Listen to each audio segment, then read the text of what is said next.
split finger.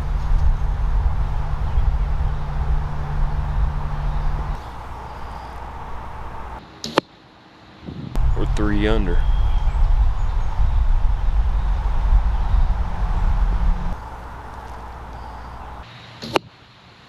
What's going on, guys? Welcome to another video. Today I'm going to be talking about split finger and 3 under. Here recently I've been interchanging between split finger and 3 under because I shoot more of a pure instinctive style of shooting, and split finger is really effective for me because it brings the arrow tip down farther away and it's harder to pick it up in my peripheral, and it allows me to focus better because sometimes when I draw back with that arrow tip being closer to my eye, I tend to lose focus on what I want to hit, start focusing on the arrow tip. And shooting instinctive, when I focus on the arrow tip, usually I'll just shoot where the arrow tip's at. My brain's like, oh, it's time to release, you're on.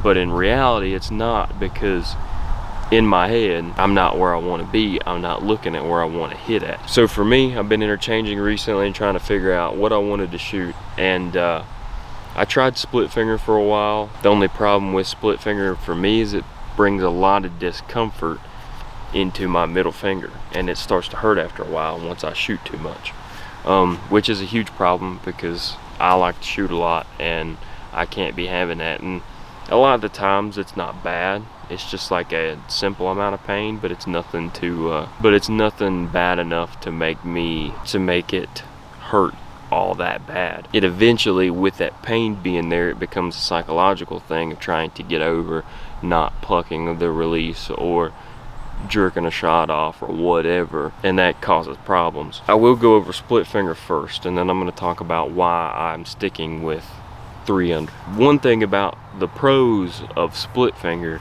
is you have a lot quieter bows. The angle of where the string's at is at a less steep angle, because usually right here is the center of the bow, and if you put 3 under, that gap is higher than rather than even. If you can put even, in the way the tiller's made most of the time on these bows, when you grab split finger, the angle of that string is more even than it would be 3 under. It would be longer. It'd feel like it'd be longer on the top than on the bottom. Typically on a bow where your right below your rest here is where the middle of the bow actually is, because that's where you're holding on to it, and it causes the upper limb to put more stress on it than the lower limb, and as it's going, it's making a lot of noise, and it's got a lot more of the vibrations a little bit different. But when you're shooting split finger, it seems to be a lot quieter. In a hunting scenario, that is something that you're really looking for. It's something that you really want. However, if you are an aimer, or if you are any type of split vision, this is where it becomes critical for you, because it's less accurate, especially for a gap shooter, because you're looking at gaps of 20 plus inches all the way back to 30 yards. No matter if you, the only thing that can get you away from having that big of a gap is if you do the middle finger and your top finger at the corner of your cheekbone and put the arrow right in the middle of your cheekbone. Now, back whenever I was shooting the split finger way that I was shooting, or the 3 under way I was shooting before, whenever I would just shoot split finger with like a compound bow or something, shooting fingers instinctive, I would just place it right there because it would set the arrow in a similar spot rather than it be lower. But recently I've been wanting to find a lower anchor point, and I'll get into anchor point some in this video too, because it makes a big point here. I wanted my anchor point to be lower because my point on in this way was only about 15 yards, and where that becomes a problem is at 20, 25, and 30, I'm progressively covering up what I want to hit at with my hand. And last year, and even though I practiced it and I got pretty decent at it, last year I did shoot that doe at 30 yards, and when I shot that doe, the doe was below and behind my hand. because with that style of shooting, it's behind my hand. And that's not something that you really want, because it's harder to be accurate like that. Although I could still shoot groups and stuff with it, it just wasn't as accurate as I wanted it. So I wanted the lower anchor point. So I switched to split finger, and just the discomfort in my finger led me to plucking the string. It led me to making bad hinges when I shot, collapsing, and it was good for a minute, and then it just flew out the window. And you know, you don't want anything like that. You want to be consistent. So I decided to change to 3 fingers under started to go back to 3 fingers under, because the bow is a little bit louder. I'm not drawing as far back because I get a smoother release, not worrying about back tension too much. The bow's a little bit louder, but it's easier to be accurate. It's more consistent. I don't shoot split vision, but I find myself, as I go to shoot a different bow, I'll shoot split vision until I get the trajectory of the arrow down, and then I go back to pure instinctive. It all comes to being familiar with your equipment. Shooting instinctive, you have to be familiar with everything. It's like a toddler. A toddler picks up and tries to throw a ball, and it's kind of a weird movement, but as they get used to throwing a ball, and as you get older and used to throwing a ball, that starts to come into line, and you start to throw a ball straight. Same thing that applies with here. It's a foreign movement till you get used to it, and then it becomes an instinct and an intuition more than throwing the ball. I just wanted to talk about the cons of 3 fingers under. Is it's going to be louder. It's not as comfortable as split finger. Now that's a personal opinion.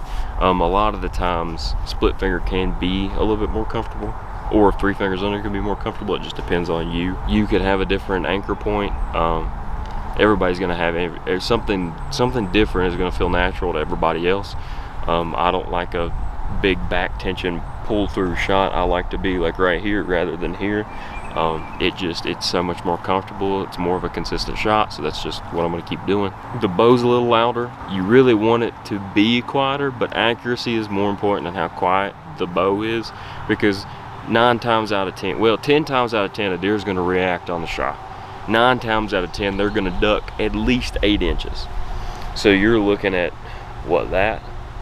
So you need to be to a point to where you can be really, really accurate and know where to aim, or where to look, or where you want that arrow to go, so that you're making the best shot you can on the animal you're pursuing. So the accuracy is more important to me than just a little bit of noise, and the comfort of me shooting is a little bit more, because I shoot like a really thin, like this is an extremely thin glove.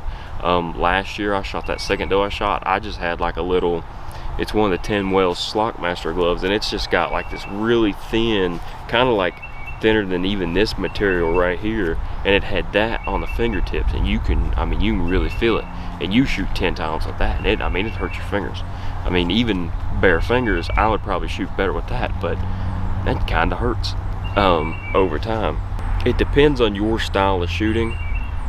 If you are going to do any kind of gap, or if you're going to shoot any kind of gap, split, well, string walk and fixed crawl, you kind of have to be 3 fingers under. But if you're going to shoot any kind of like gap or split vision, you have to shoot 3 fingers under. But if you're shooting some kind of like instinct, well, I guess you can shoot split vision, gap, and you can shoot split finger with split vision and gap, but it's a lot harder. You can do it, but it's a lot harder. A lot of it depends on your anchor point as well. I like to, back before I changed, this was my anchor point, and now I'm bringing it down to here. So kind of my index finger goes right here where my cheekbone, where my chin flattens out right here, is in the corner of my mouth sits in this line right here. And I just set my middle finger, or my index finger right there, so the arrow's about right here rather than here. So that helps me. And then my point on, well, point on, I call it point on, but I don't pay attention to it. I guess once the bow is up at the target, is at about 25 yards rather than 15. So my accuracy out to 20, 25, and 30 has significantly improved more than it was before, because the arrow was higher and I was having to block the target with my bow in my hand. So it depends on your anchor point. You're gonna get a quieter bow and a smoother, more comfortable release with split finger, in my opinion. But it's just something you gotta go out there and tinker with. Take everything with a grain of salt and just go try it yourself. That's the only thing you can do. And then 3 under, it might be more comfortable for you, it might not. I don't feel like I get it as clean as a release, but it will be more, it will be easier on your fingers. If you have any kind of like finger problem, like my middle finger is still killing me, and I haven't shot split finger for a few days now. Split finger, you're just gonna have that big gap. If you're shooting instinctive, I would highly recommend split finger. But if you're shooting any kind of aiming, gap, or split vision, I really encourage 3 under. It's just more comfortable and it's easier because the accuracy's there, because your tip is higher. I've never really gap shot. I've only ever done like a fixed cross string walk and instinctive, well, and then split and then instinctive. But if you can get to the point to where you can shoot gap and then transition into split, you will be extremely efficient in the field. Now, I still feel that instinctive hunting is a little bit more superior over those because of different angles and stuff, but that's not the topic of this video, so I'll keep my mouth shut on that because I'll talk too long about that and then have to cut it out. That's really the only difference. It's just a trial and error type thing. If you want a higher pitch so that you can be more accurate at farther, you can either do what I did, which is just keep shooting 3 fingers under and drop down lower.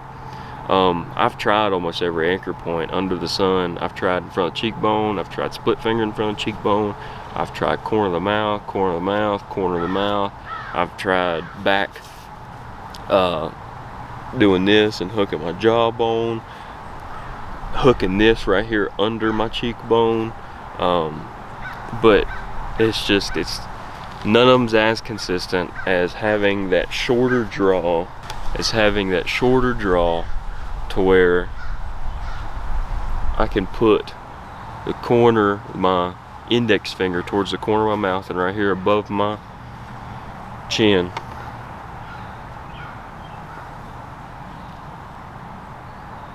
Well, it doesn't sit right here, but you know, it sits right there, which it causes my middle finger to be right there where that transitions and back into my jaw rather than my chin.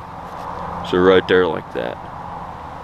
And it puts the arrow right here rather than right here where it was before. And it's not a major change, but I don't need to be shooting at 50 yards. I'm not gonna shoot at anything at 50 yards. 30 yards is probably my maximum. And the only reason I shot that doe last year is because those were completely unpressured deer. They were just they had sat there and watched me move and grab my bow, turn on the camera in the tree, and still didn't run. They just kind of got a little nervous. So I just picked my spot low and sent it and hit its mark. So if you want to watch that video, go back to deer season, you can watch that. But yeah, that's pretty much all that I can really think of with shooting split finger and 3 under. Since I changed my shot process since the last video, if you've seen it, I'll show it real quick. The one that I've completely come up with now, it's pretty similar, but I just want to show it so you all know. And yeah, let's do that real quick. I'm not real far away from the target or anything, but I just want to show you this. So what I do is I just hook my fingers under it and I hold the bow up, because in a hunting scenario I like to already be kind of like right here, so that when the time comes it's ready to draw and shoot, pull back and let go. So I'll hold the bow up, kind of be lined up already, and once I get real focused on what I want to hit, pull back. I kind of do the thing where you open up a little bit and roll it in. It helps me keep my head in the same spot. So I'll pull it in, hit anchor, and then it's just and I hit exactly where I was looking. But I'll shoot a group for you real quick, and then let you go on your own. You can go try them out yourself. This is only about 15 yards, but I'm just gonna shoot 3 shots real quick. If these are not perfect, please don't condemn me for it. I just figured out the shot process. So, shoot a group, and then I'll close the video.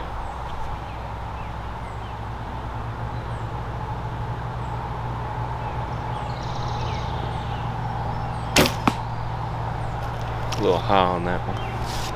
Already starting off a little screwed up here.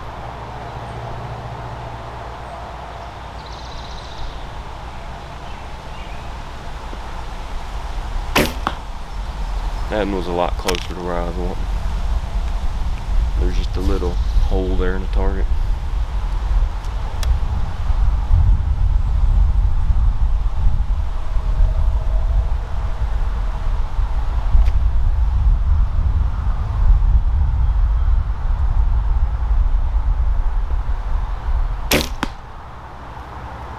So I shot 1 too high, 1 in the middle, and then 1 too low.